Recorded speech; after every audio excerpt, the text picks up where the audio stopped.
Good evening, everyone. Can you hear me? Yes, we hear you. Yes, good evening. Yes.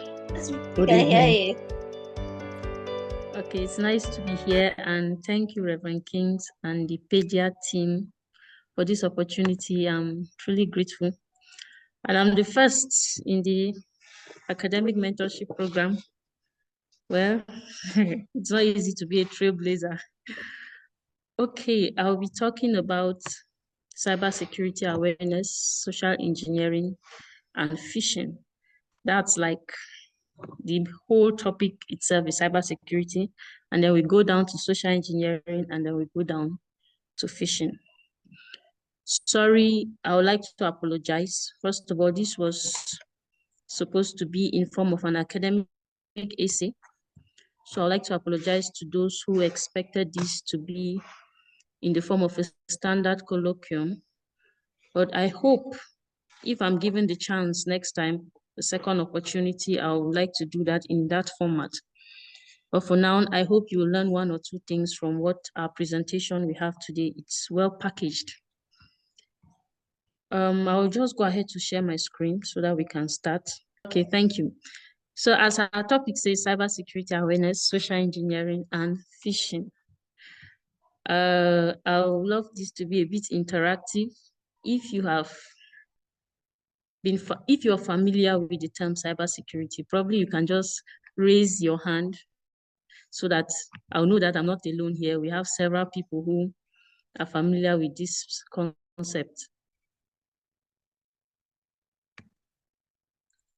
Okay, web dev praise. Wow, that's nice. Yeah, Melvin and Sarah. Okay, great. That means I'm not alone. So I have few people here who are familiar with this. So make it a bit more interactive. And where you have more ideas towards the end, you can always put in one or two things when we have opportunity for comment.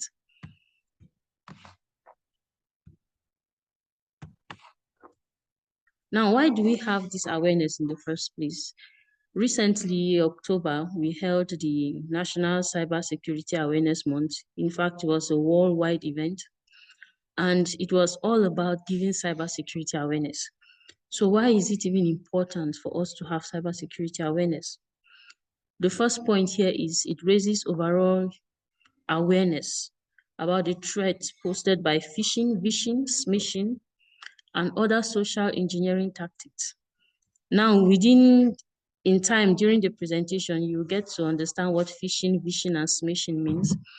And another thing, why we have cybersecurity awareness, it creates a culture of security. Security is everybody's business, right from the least to the highest management staff of an organization. Every member of the household, imagine if you have a household network, some people have home Wi-Fi, it's everybody's business. Now, another reason why we have this is it helps us make the most of the technological defenses we have. A lot of people have defenses they can just do by one or two settings. Some people, even up to now, they have not done the two-step verification on WhatsApp or Telegram, and they're on these social media platforms. So when you have this awareness, you get to know that these things are possible. It's just for you to do one setting or the other, and then you're good to go. And lastly, another reason why we have this is to up our social responsibility. Social responsibility, even though I'm not in the social studies field, but our social responsibility that you care for the next person. An example of what we mean by the social responsibility, there was once a massive ransomware attack. Okay, they called it the WannaCry. It was just one person in the organization that was affected through phishing, in fact, through phishing email. The person got affected, and that caused a ripple effect. In fact, even to their third-party business associates, as long as you connect to their network, you will be affected. So us having this awareness is so that we can up our social responsibility to care for the next person. Cybersecurity awareness regularly covers a lot. So we are just trying to streamline this to social engineering and phishing. But on a regular day, I held a cybersecurity awareness back then in October. in my organization where I work, and we invited guest speakers. We had to cover a lot of topics because we're trying to see how we could up our security posture of our organization. Now we have social engineering, what we'll be covering today. We have malwares. Several of us have heard malwares. We have wireless security, Wi-Fi, using of Wi-Fi, VPN, virtual private network. We have account security. That's for your password, setting multi-factor authentication, and so on. Password policies. We have software, internet security, updates. Okay, regular updates on your phone, on your computer, security patches, anti-malware, antivirus. We have hybrid work system. Now, security, now we are in this system where we have a lot of remote work. Okay, so this is also a cause of concern. And we have data security. So all these things are supposed to be involved in the cybersecurity awareness, but that will take a lot of time. That will be like a workshop. Now, today we are just going to look at social engineering. Okay, I've spoken a lot. I hope you're still with me. And before we get into the bigger terms, if anyone has any question right now, you can raise your hand and then I'll attend to you. So I'll continue since there's no raise of hand. Introduction as to cybersecurity. Yes, Yes, someone is speaking, please.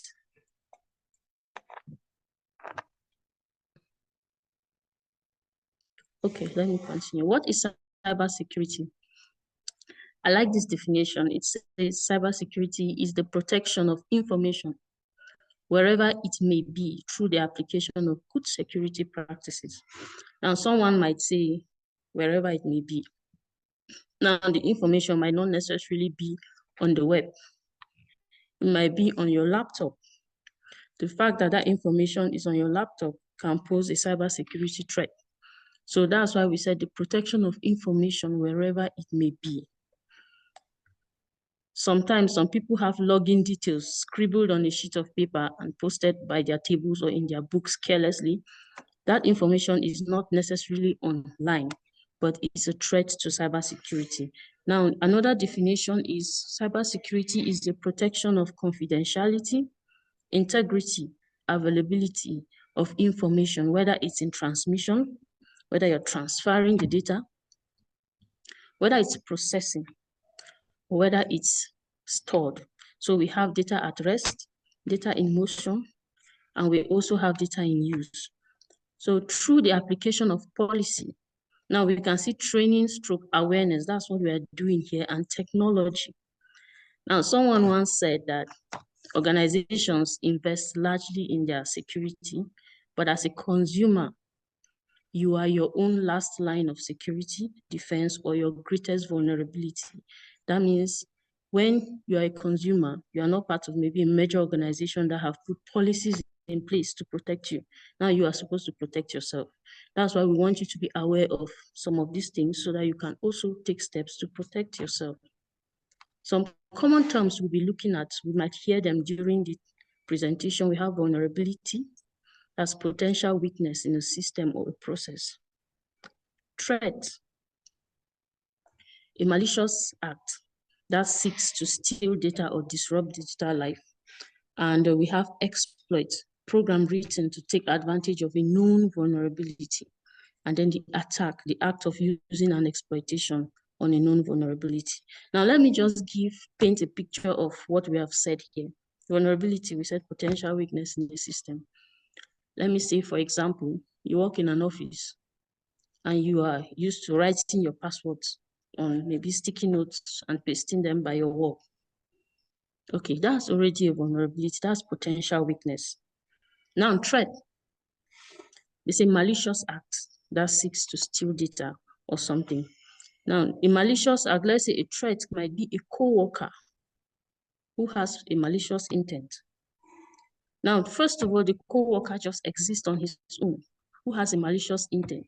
At first, the malicious intent is not targeted towards you, but that's a threat in that organization. And then you are vulnerable. So now when this threat recognizes this vulnerability, that's when something comes into play. That's when the exploitation point comes now. So this person takes steps to exploit this vulnerability or to take advantage of this vulnerability. He now says, oh, my fellow colleague goes out at 1 to 2 to observe his break, or he goes to so and so place at so and so time. So at this point, I can come to his table and collect those login details and do one or two things with it. Now that's where we move from vulnerability threat to exploit. And then when he has that plan, that's a script, that's an exploit. Now, the attack is when he actually plays out that script. So we have already gone through the whole phase of an attack. We have the vulnerability, the threat, and the exploit, and the attack. So in the whole of that, cybersecurity, you hear this often and often. It's good for us to have an understanding of what these common terms are. Before we go straight into social engineering attacks don't just happen from the air. Okay, most at times, they come in different forms, but we'll just look at a few software attacks to accustom ourselves with some of these things. We'll just run through this because of our time. Viruses. Everybody knows virus. Everything is a virus. In fact, in Nigeria, everything is a virus. Malicious executable code. Viruses now, they must attach themselves to something. Now we have worms, they are self-replicating. Worms, they are standalone. I don't know if we have watched Ralph Breaks the Internet. How many of us have watched Ralph Break the Internet? It's a cartoon. Anyway, I love watching cartoons. Anyone, you can unmute and let me know if there's someone here who has watched. Hello?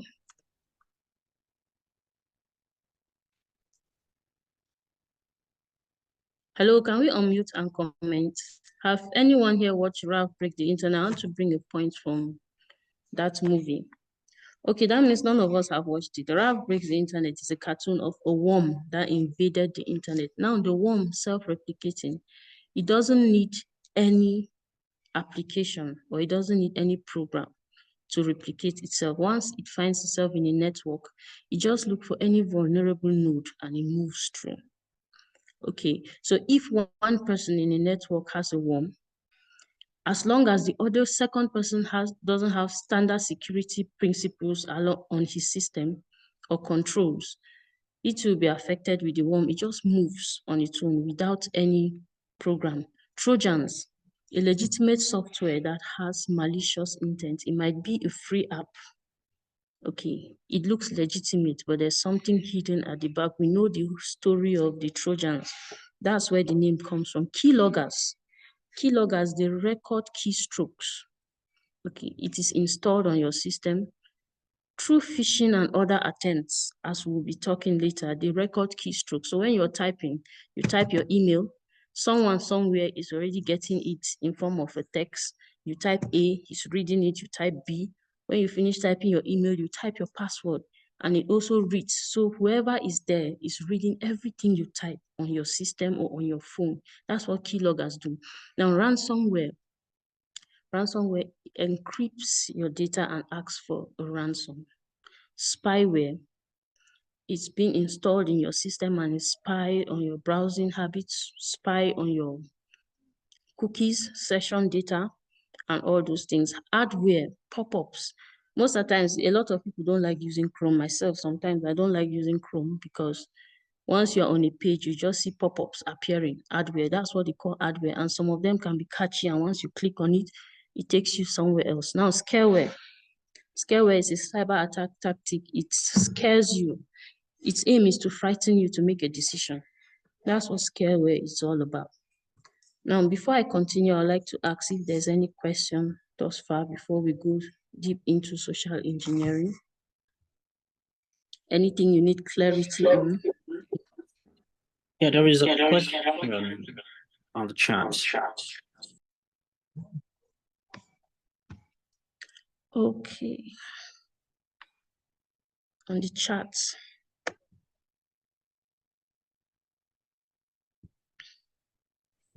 I can help read it.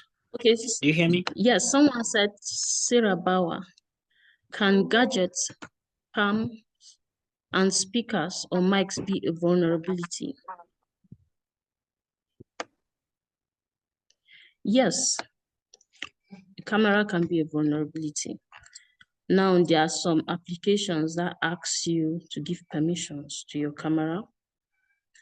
If someone has permission to your camera, that means someone remotely can just turn on your camera and be spying on you, whatever you're doing. They are spying on you. They can be able to track your location, see your background, things that are in your background. Like now, if I have some things private I'm doing, someone can just on my camera and see whatever I'm doing. So it can be a vulnerability. One way to stop that is to not give permissions anyhow. A lot of applications will ask permission to your gallery, permission to your camera, permission. If you think the application doesn't need that, don't give the permission. And if it needs that, there are options once, and if you go ahead to click always, that means without even your permission, someone can just turn on your camera. I hope that's clear. Yes, it is, but is it legal for instance, Google now? Google automatically have access to people's phone when I think when you purchase a phone, they listen to your surroundings, they comes. So is it legal, and what is the right thing, the ethical thing to do? How do you prevent yourself or help yourself out of the situation? When you are creating a Google account, you are asked to agree to some permissions. Most of us don't read user agreements. It was after my cybersecurity training, I started trying to read user license agreements. We hardly read them. Those things are actually legal because you accepted it. So now the only thing is to control by clicking once only. If it pops up that permission, instead of giving it total access, you can, if it's on your phone, you can go to your permissions settings. Under settings, you go to permissions, and then you restrict some permissions, even when they already come with the phone. So you can also restrict permissions after a while. All right, thank you. Okay, you're welcome. Is there any other question? Then we'll continue.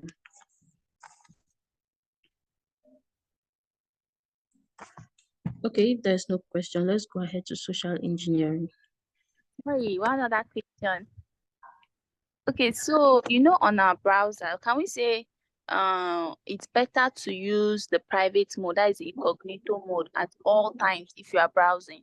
Because there are some pages that you can't help it, ads just keep coming up and you can't keep stopping and canceling. Some of them, the process of you canceling it's a lot. So, or I don't know, how do you, if you are browsing on a public browser, like not by default, when you log onto a browser to start searching, it takes you to a public, unless for those who know about the private browsing. Now, how do you prevent yourself from that? Is it advisable to use the incognito, or just keep using the public and be careful not to open other hardwares? Okay, now we have different web browsers. There are some web browsers that enable private browsing always. Okay, I use Brave on my phone. It blocks ads. Okay, it blocks ads. And then we have, I think, is it Troy? It also blocks ads. If you use the incognito mode, the only thing is that you don't get to connect your devices. You know how you save your browser history from one device to the other? You don't get that with incognito mode, because once you close the browser history is deleted, every cookie is deleted, but it doesn't stop saving of cookies. Okay, as long as you are online, the cookies keep on saving, and let's say hackers can get access to cookies even with the incognito mode, but it's also safe. It helps block ads, so it's good. You can use that. But if you are not concerned about connecting your devices, you can go ahead and use incognito mode. But once you want to connect your devices, see browser history on different devices, then you shouldn't use incognito mode. You won't be able to get that. Okay, so okay? in this yes, in this awareness now, it pop up another question about your phone being safe, or it's safer. It feels like it's better when I log on to another device. I should be able to log in. But then I think hackers and those who spy on our devices use this information, is it safe to say it's better to use the incognito, or is not, we shouldn't take the easy road by wanting our details, our private information to keep saving on the system by itself? Okay, I'm going to come to that when we talk Oh, okay. about remedies. So we'll talk about All that right. in yes. So let me just go Thank ahead to engineering. Thank you, Sarah, for those insightful questions. Now let's look at social engineering. Okay. We said social engineering, psychological manipulation of individuals with the aim of getting them to reveal sensitive information or perform an action that is not in their best interest. Now, take note, social engineering has to do with psychological manipulation. They manipulate your mind. Okay, they know some things that are common with human beings. We know that human beings respond to fear, human beings respond to greed, human beings respond to urgency. Now, those are some key things in social engineering: fear, urgency, greed. Okay, those are some things that people always respond to. And the funny thing about social engineering is the same person can fall for the same trick more than once. Because human behavioral patterns are something, it's just something that is hard to understand. It's easy to set technological controls, but it's not easy to set human controls because human beings are always said to be the weakest link in the cybersecurity framework. Now let's look at, in the cyber attacker's view, social engineering is an inexpensive investment with a potentially very high payoff. Now, somebody can just use his phone and sit down and make a call and get someone to transfer hundreds of thousands to his account. Now, he didn't do anything much. He just sat down and then he got so much more from that. Now, we'll look deep into social engineering.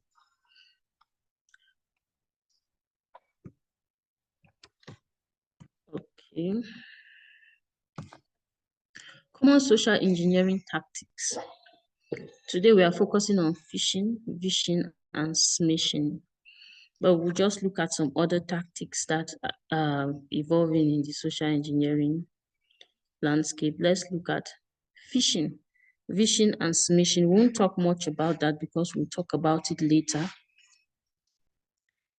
Phishing is a form of cyber attack that tricks a user into giving sensitive or critical information through fraudulent websites, forms, links, and other means. And most of the times, phishing emails. Phishing is mostly through emails. Okay, just like the way you hear someone say he's going for fishing. And that's how phishing, that's how we can just relate to phishing. It's fishing. You take a net and you try to capture a lot of fish. That's phishing. That's what it's all about. Now, vishing, it's a form of phishing, but it uses voice call, and smishing uses SMS or direct message. And we'll talk about quid pro quo. That means something for something. Okay, quid pro quo means someone is asking you for something and then he offers you something in return. Most at times, what is being offered in this is not as valuable as what you're giving away. So when you look at it, once you just see that someone is asking for something and what he's offering is not up to the standard of what you're giving, just start suspecting it. Sometimes they might tell you, okay, give so and so credentials, so and so things, and then you get free MTN airtime, all those kind of things. So be careful when they're asking you for something personal, maybe personal information, and they offer you something in return. Just know that that's a social engineering tactic.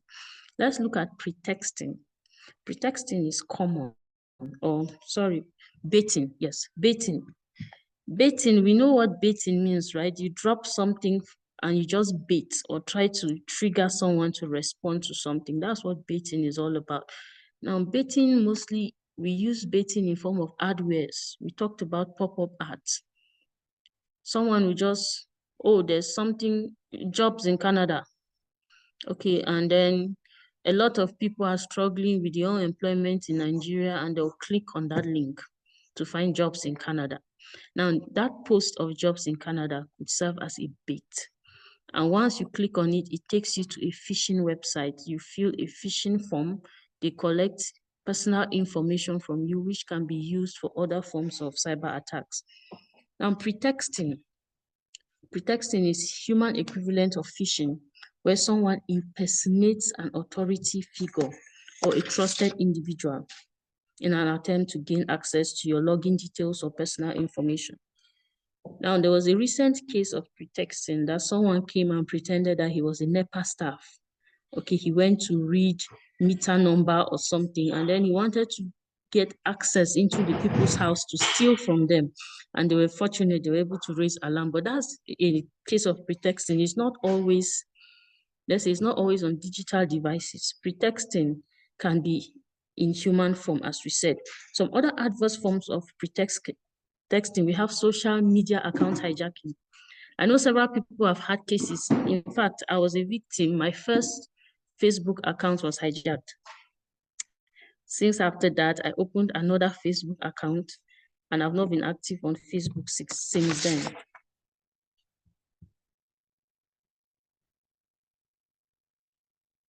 I've not been active on Facebook since then. So pretexting can come in form of that. Facebook account hijacking, Instagram and other social media accounts, even your email. When it's hijacked, the person will pretend to be you and try to get information from your friends and your family members. Okay, we have ransomware. We talked about ransomware earlier. Your data is locked and you are asked to pay something. Someone might say, I'm not a big company. What would they want from me? So imagine you have your computer, you have so much information, so much data. Most of us, if our hard drive crash right now, you start crying. And then imagine someone just, let's say, encrypted your data and asked you to pay $50. $50, you think about the worth of your data and $50, you'll be like, oh, $50 is not up to what I have on my computer, and you pay. So we all have something that a cyber attacker can steal. Scareware, we've talked about scareware earlier. Let me just talk about this pretexting a bit. There's what they have something that is going on now. I read about it the other day. Pretexting, you see fake websites, okay? They are pretending to be a different organization. In fact, this is a whole phishing organization. It's a cyber attack organization. They employ people. And when they employ you, your work is just to go and look for targets and pretend to be coming from a really good, let's say, e-commerce organization. They might even snap real houses. They might even say they are real estate agents, snap real houses that you know about. And those real houses are for sale. They'll put them on fake websites and they'll send it to you. And all they need to do is to build trust over time and then pay the money. You now realize that the money is going somewhere else. And after that, the website will just shut down. So let's be very careful. Sometimes it's good to go to these people and verify this information so that we will not fall victim to pretexting. So let's talk about phishing. But before we talk about phishing, I would like to pause and ask if there's any question again from the different forms of social engineering attacks before we continue to phishing.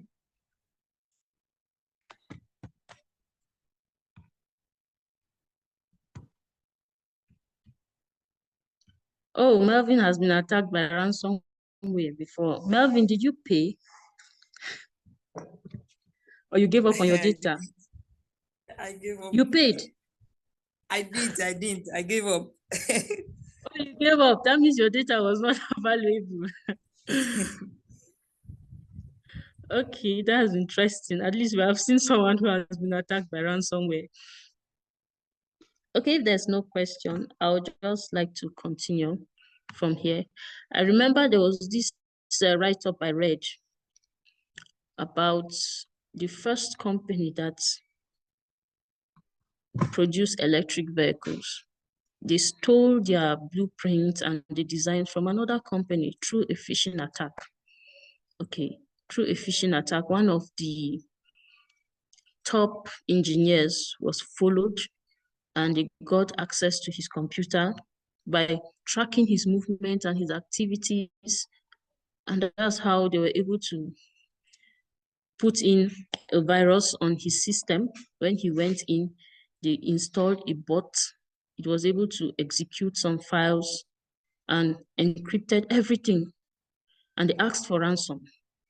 After the company paid the ransom for their data, they still sold the data to another company. Okay, so that company ended up losing all the designs they have been working on. So these things come in different forms, in small forms, like Melvin being attacked by ransomware. He was just little, but we have massive companies that have these issues, and it's just from one weak link. Okay, now phishing. Let's talk about phishing. Remember, we said earlier, okay, we have a question here. What are the psychological tactics? Let me see. What are the psychological tactics employed in social engineering? Okay, we spoke earlier. The psychological tactics employed in social engineering mainly is deception. Okay, deception. That's what we call the social engineering life cycle. It first of all starts with what we call recognizance. Sorry, Sarah, are you here? Because I'm trying to answer Yes, I'm your here. question. I'm with you. So the psychological tactics, there's a social engineering life cycle. The first thing in the social engineering life cycle, we have the investigation stage. They call it recognizance. Okay, the person tries to identify his victim and gather information. Now you can be surprised that someone can get employment into an organization just as part of his social engineering tactic. He gets employment and maybe make all the IT staff his friends, and looks for maybe the person that handles the most sensitive data and gets very convenient with that person. That's a social engineering tactic. Some of these things take time depending on what they want to achieve. Okay, some of them, as we said, one of the tactics is they work on fear, urgency, and also on greed. So it might, the recognizance will identify a target, and then they try to gather information, create rapport and trust to a point where you feel you can even sit and leave your system in front of this person and you are not even aware. You might just plug in a flash drive and deploy a payload into your computer. Now that's one way. After the recognizance stage, they go into the point where they engage and start the attack. So the psychological tactics, most at times, they vary depending on what the person wants to achieve. We have talked about something, a pop-up, okay, a pop-up which can cause fear. Someone might tell you, you might be online and you just see a pop-up on your screen that your antivirus is out of date, and the company, the name that you see there, you have not installed that application at any point on your computer. You say all your system security is out of date. You need to install immediately to avoid your system from being hijacked or something. And when you look at it, you'll be like, there's virus on my computer. You click on that link. Now that they have engaged fear already. Okay, that's what we talked about, scareware. Sometimes these things pop up and then you just click without knowing what you're clicking on. We also have situations where, as we said, through phishing emails, which we'll look at over time, they might tell you your bank details are out of date. You need to click on this link to update your details, or we are selling so and so at promo and it's ending in 1 week. You need to claim your promo immediately. All these are tactics, okay? They work on the mind to be able to create a sense of urgency for you to do this. I hope that answers your question, Sarah. Yeah, it does. Thank you. Okay. So later on, we'll look at mitigations for social engineering risks when we are looking at mitigations. Okay, Melvin said there is an app called DuckDuckGo for your privacy and protection. Thank you, Melvin, for that suggestion. So those who are looking for safe and private browsing, you can look at this later. Now let's talk about phishing. Phishing, we have two types of phishing. There's non-targeted phishing and there's targeted phishing, or what they call spear phishing. Now, non-targeted phishing is just like what we say, you go to fish with a net. Okay, you intend to cast the net and you want to catch as much as you can. Whatever fish falls into the net, oh, great. Now, those are what we talk about. Maybe you see phishing emails. Now we have a lot of improvement in technology. Some of these emails go straight to spam, but there are times that some of them don't, and you still get these phishing emails. Okay, and we'll look at an example of a phishing email later. Then we have what they call targeting phishing, targeted phishing or spear phishing. In time past, I remember people fish with spears, especially shallow water. You see someone throw a spear to catch a fish. Okay, that means he's targeting one particular person or a particular group or a particular organization. So in spear phishing, you have to do reconnaissance, but in non-targeted phishing, you just go ahead and just send emails. And then we have ways these emails can actually be bought. Okay, people, they sell these things online on the dark web. There are people who sell this information and you can get them, they buy them and then they send all these phishing emails and somehow they get someone. Okay, now targeted phishing, you do your research. It's just like the way we talked about the social engineering life cycle. Someone is targeted, okay. They identify a victim, and then they get information about that person or that organization, track the important people they need to, and then they start their phishing attempt. Okay, that's what targeted phishing is all about. What information is targeted in a phishing attack? Most of the times, the first we have email addresses. They would like to get email address of your colleagues, your family members, and they use this for more convincing phishing emails. Okay, if my email is compromised and I send my sister an email, or I sent a friend an email and I said, oh, there was this project I worked on, so can you click on this link to check my project to see whether it's up to standard? Definitely, the person might click on it. Like now, I've sent Reverend King some things via email, and I just send it to him, and he's, oh, it's Nora. She's supposed to send me a document, and then he'll click on it. And as he clicks on it, it might redirect you to somewhere else, or it might immediately start executing a file at the background. It depends on what link you are clicking on. So we see how these things are important. One person who is affected can affect so many others. Okay, the target email addresses now, personal information, names, birthdays, addresses, NIN, BVN. This can be used for identity theft.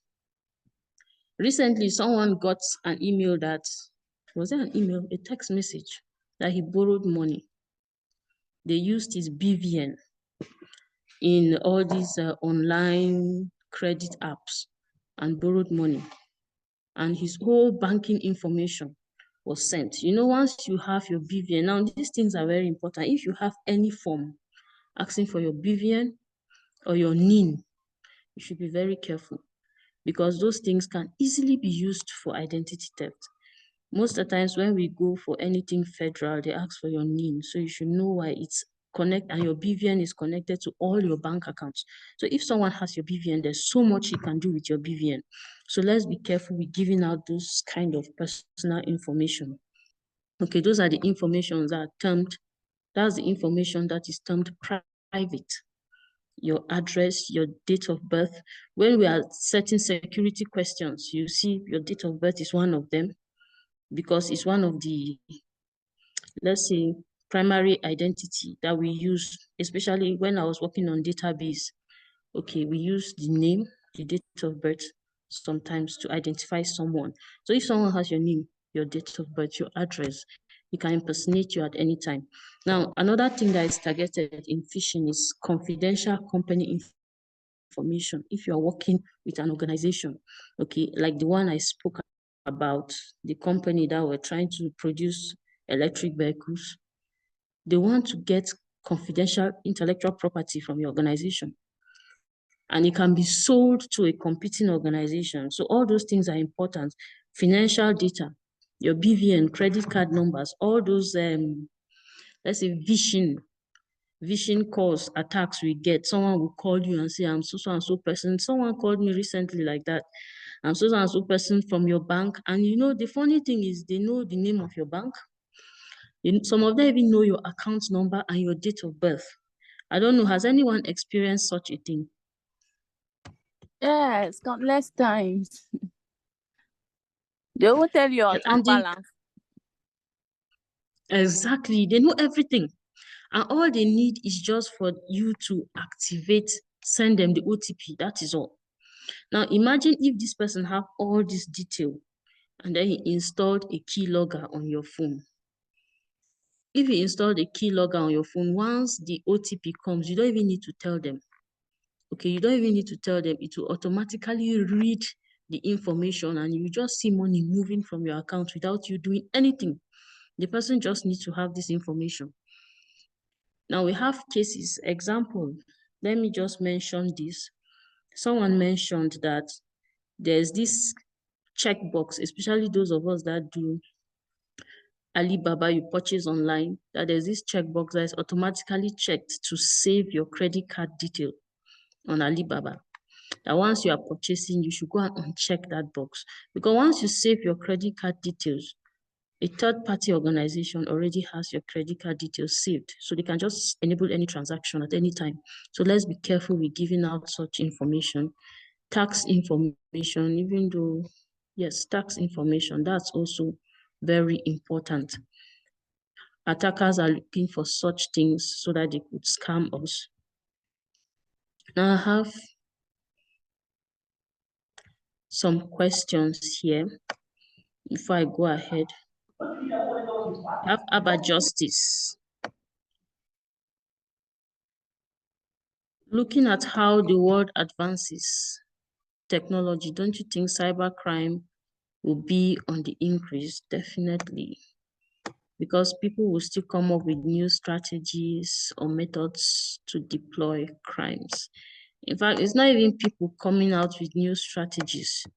If you want to generate a script, a malicious script, ChatGPT will generate one for you. Now, that's one of the mayhems we have with AI. It's just at the disposal of everyone. It's increasing the amount of cyber attacks we have because novices, you don't even need to learn how to learn a scripting language. Some of these AI applications will write one for you. And then you see someone who has no background. It's just that some of them, they might struggle a bit, but it makes it really easy. Once I have a little idea, they'll write a perfect script for me that can be executed. Okay, so that's one of the things technology is doing. It's causing harm and it's also causing good because AI is now used to track behaviors of networks and we can easily detect. So instead of humans sitting constantly in front of computers to monitor things, through AI, machines are trained to do these things. So it helps and it's also, it always has advantages and disadvantages. Okay, let's continue. We'll take more questions as we go. But look at phishing. Okay, let's look at a phishing email. A phishing email. This is a non-targeted phishing email. I got this one. In fact, this one was sent to me. It said, congratulations. Here is your 75 euro naked wines voucher. And I looked, I said, I don't know any naked wine. I've never purchased anything called naked wine before. How did they get my email to send me this? And you just hear, I've popped your code and password below for safekeeping. This is your voucher code and password. All you have to do is click here to spend your voucher on delicious wines. So imagine I'm a wine freak. Okay, I'll be like, oh, free wine. And then I go ahead to click, and that's not all. They now say, remember your voucher will disappear into a puff of smoke in 30 days, so don't hang about. Now that's what we said about social engineering tactics. There's always urgency. They always want you to click something. Now here they said, I should just click here. If you go to links that they say you should click, most of the time, just hover your mouse over the link, and then it's going to show you the full description of that link. So sometimes the name that is written, the link that you see, might not actually be it. When you now hover your mouse over that link, you will now see the full extension of the link. Same with attachments. When you hover, sometimes you see the extension of that file. So be careful when you want to download such files, especially when you see the file sent to you with .exe. It's an executable file. Once you click on it, it starts executing at the background. So that means they might just automatically install something on your computer just by one click. Now, this is an example of a non-targeted phishing email. They just sent it. You can see my name is not there. It's not specified to me. They just sent it to so many people. Probably they had a huge amount of emails in their database, so they just send it out so that whoever falls victim, oh, good. Now, this is an example of non-targeted phishing email. Now, let's look at example of a spear phishing email.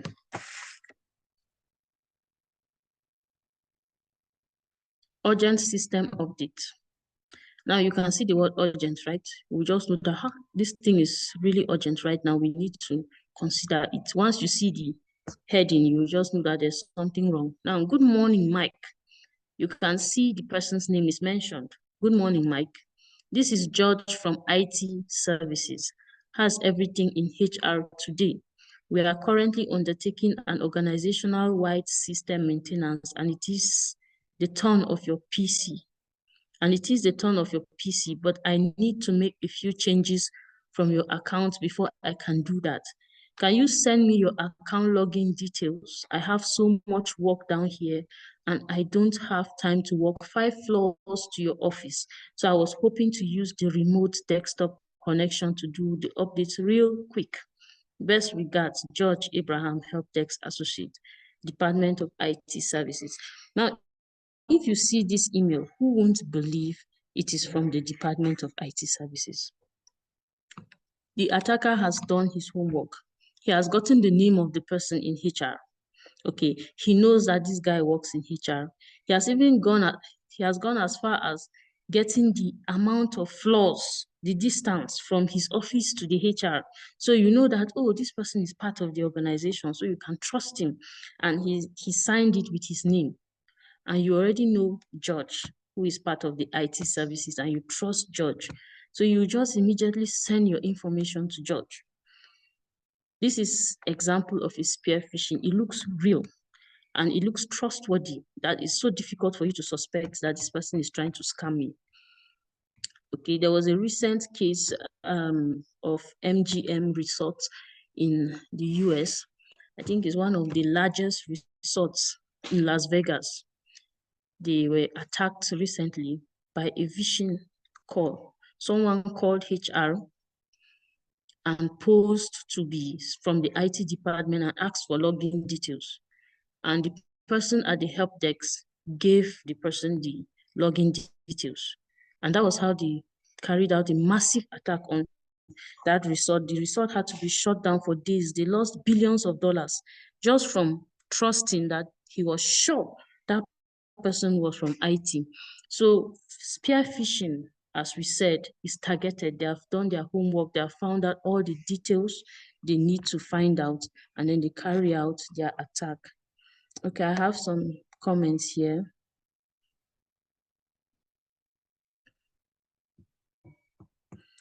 Okay, thank you, Melvin, for answering the question.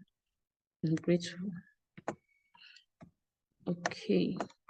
Yes, there's always an option to report, even spam SMS. If someone sends an SMS to you the first time and then it reads, now that's the use of AI, as we said. Your phone will just detect that sometimes this thing has information like, please send me so and so details, or it has some keywords, phishing keywords. They'll ask you, should you report as spam? And then you can go ahead and report as spam. Even emails too, they have that too. Thank you. Let's continue. Now let's look at anatomy of a phishing email. We are almost rounding up. Anatomy of a phishing email. From, who is the email from? You have to take note of that. Who are they sending the email to? Are they hyperlinks, links that you are supposed to go to? Okay, you should be redirected to another page. Are they attachments? You look at the subject, okay, and the date, and also attachments. Now, all these things are very important in an email. When you get an email, you need to verify all these things. From who? Who is it from? Do you know the person? Okay, let's look at starting from the subject. If the subject matches the content, you have a subject that is talking about, let's say, scholarship, and the content is talking about a free voucher. That doesn't even match anything about scholarship. So that should raise a red flag. Okay, the subject, is a response to something you have sent before? Did you send someone an email and then it is a reply? Now there's this trick people use, they just put RE and dot dot. You know, when you see RE, it looks like it's reply to something you sent, but you never sent that person anything. So you have to also take note. The RE shows reply, but what follows that RE? Is it something you initiated in the past? You check that too. Now let's look at from. Who is this email coming from? It's very easy. One word can be changed, okay? The way the brain works. You have seen these games where they scramble words and you're able to still read those words. Now that's how the brain works. And these cyber attackers know that the brain works that way. So what they do is they might just remove one letter from the word, okay? Maybe we are supposed to spell, let's say, Facebook, or let's say Twitter, and they remove the E and just leave the R at the end. You might not even take note of that. You just go ahead and click if you are not cautious. And one thing we have to do is you have to suspect everything. If you are not suspicious of everything, you might easily fall victim. Now, it's not fear, but it's you being cautious. Okay, you have to look at it and look at it again to be sure you know the sender. Do you recognize the sender? Is it from your work email? Even if it is from your work email, is the name of your company spelled correctly? Is it from someone you know, your family or boss? Is it from your bank? Okay. There was this recent case of the scam with Guaranteed Trust Bank, GTB. The A was changed. The A in the GTB was changed. And a lot of people fell victim to that. So they sent phishing emails to GTB customers, which redirected them to a phishing website. Most of them imputed their login details, and all those things were captured. Let's look at another thing too. The field that you see on the email address, was it copied to another person? You know how you copy to several people. I've received emails like that you see the BCC is copied to like 20 or 100 people. Once you see something like that, you just start suspecting that this might be a phishing email because it's sent to so many people. Unless maybe you are part of a group program that they send massive emails to all of you in the group, then you're familiar with that. But if not, you should also raise caution to that date. If you normally, let's say, receive email from a particular sender at a particular time of the day, and this person now sends it at an off hour, the sender sends, let's say, in the morning, and then you see 2 a.m. in the midnight, that should raise a red flag. You should have to check it again. This person normally don't send emails by this time. Okay, you check human behavior. Hyperlinks. If they are clickable links, you should hover over the link. As I said, the main domain name is going to show, and you see the full URL, which is going to redirect whatever you are clicking to. So you check that also. Be very careful before checking. Look at what we have here, the example. You receive an email with a hyperlink. Do you notice that we have the first one is RNI instead of Microsoft? We can see what it is. At first glance, you might not notice that that's not Microsoft.com. So someone might just mistake the RN for M, and you go ahead to click it. So you have to look again to be sure, oh, this is not Microsoft. Okay. The content of the email. Now then, we said phishing emails, mostly you notice the grammar is bad. Someone will write one really good heading and then the grammar is so many spelling errors, bad grammar. The email conveys fear and urgency, like I said. In the emails I shared earlier, there's always a sense of urgency. You need to do this now, now, now, or something bad will happen. Okay, phishing emails always convey urgency and fear. And they're asking you to download something from their link. Okay, with the development of AI, the truth is ChatGPT now writes really clean phishing email without typographical errors. So when you see some of these emails, it's hard for you to even depict that is a phishing email because you won't even see any spelling error or bad grammar. That's one of the things AI has done for us. Attachment. Okay, you look at the extension. Remember, we talked about file extensions. You can see .doc, that means it's a document. But when you see file extension .exe, as I said, is executable, .dmg, .html, it redirects you to a page. Exe installs something in the background. So let's be careful. And good, the greeting, generic greeting, dear customer. If it's your bank should know your name. Your bank shouldn't call you dear customer, right? So when you see dear customer from your bank, that should just raise a red flag. Now we'll talk about protecting against phishing. That's the last thing we'll be looking at. But before we look at protecting against phishing, is there any question? So we'll go from there.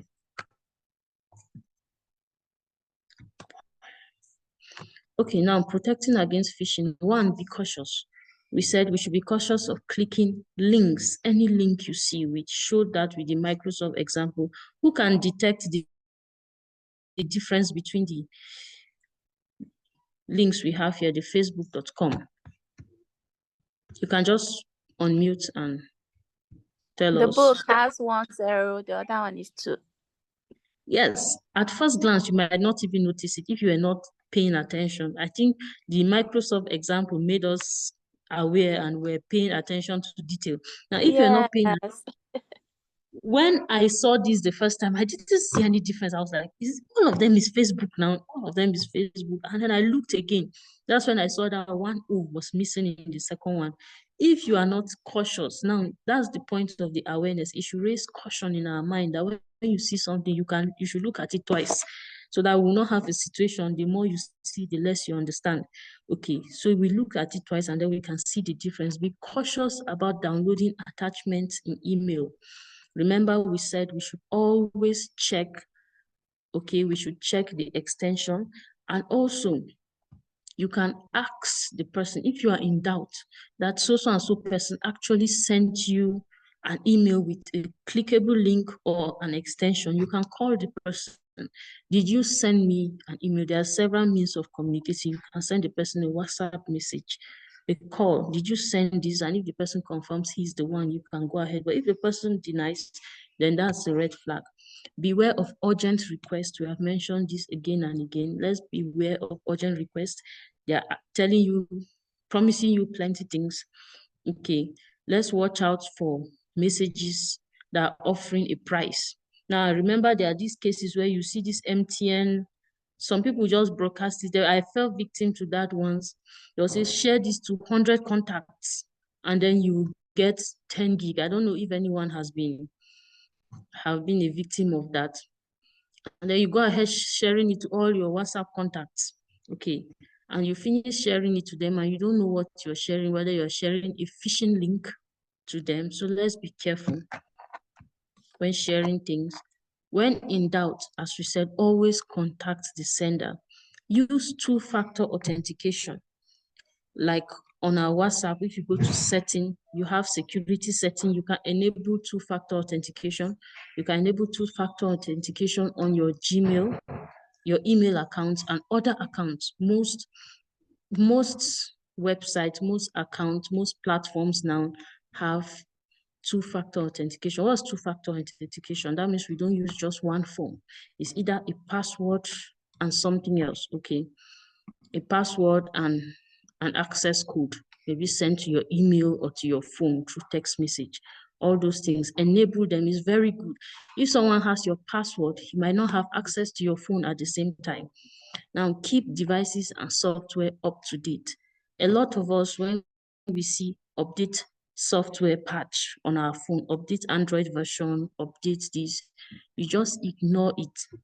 It's always good to keep these things updated. They come with latest security patches that's helpful for us. Recently, there was this Android attack that they call CracksRat. CracksRat was this key logging attack. What CracksRat does is CracksRat will capture your emails, capture text messages, so someone can have access. It was a key logger too. So someone can have access to your login details as you log into your bank website, and then they'll initiate a transaction and capture the OTP at the same time. So that was for Android devices. So imagine if you have something like that on your phone and you did not update your Android software. So updates always work. It's good to update. Use an email security solution to be able to scan your emails. Avoid oversharing on social media. People post a lot of things, good. But when you are posting, what's on your background? Is your laptop there? Someone can zoom in and see what is on your laptop. Are you having whiteboards with spreadsheets all over? Be careful. Posting names of family, pets, and birthdays. Some of these things, you use them as security questions. So when you use them as security questions and then you go ahead to post them for the public to see, the person already has the answers to your security questions. Counterfeit applications. Don't install apps from unknown sources. Okay, they sent you a link and you clicked on the link. It didn't go through Google Play Store. We have what they call Play Protect. Play Store, they try to be able to scan through all the applications you install through Play Store. And even when you're applying, let's say you are installing from Play Store or from Apple Store, also check for the permissions. If you see an app is asking for too much permission, don't just go ahead to install it. You should ask, are those permissions, when installing the app, you see them, they insist that these people put up these things. The permissions the app is requiring, is it necessary? If it's not necessary, then you should start suspecting the app. And lastly, let's beware of public Wi-Fi. Okay, once you are connected on the same network with anybody, the person can have access to your device and every data on your device. So the person can even redirect your traffic. You are clicking on one website, it will take you to another website once you are on the same network. So be careful, don't initiate personal transactions on public websites. Maybe bank transactions, payment gateways, don't do that on public websites. Or public Wi-Fi, sorry. And then we talk about third-party application. You know, all these Android optimizers, you want to optimize your device, and then they give you these things for free. So you just click on it and it will start doing one round button and going through like that, and they're telling you they're optimizing. Some of those free things, they are just there as spying softwares. Okay, when spying apps, they spy your device and get information to a third-party database. So let's be careful when installing free apps, especially. They'll tell you they'll do something for you and it's free. Once it's totally free and the offer looks too good to be true, you should start suspecting it. Okay. Now, thank you. Those are some of the basic remedies we have. Lastly, I would just like to mention that you should invest in antivirus softwares. Antivirus, they are not that costly, but they are very effective. You don't know how much some of these things, how far they go in protecting you. Some of these antivirus, they even come with free VPN, okay, virtual private network, that you can secure your connection even if you are online and you are not sure of the network you are connected to. So let's invest in these things. They are not that costly and the benefits far outweighs the cost. Okay, thank you very much. I've come to the end of my presentation and I would like to give room for questions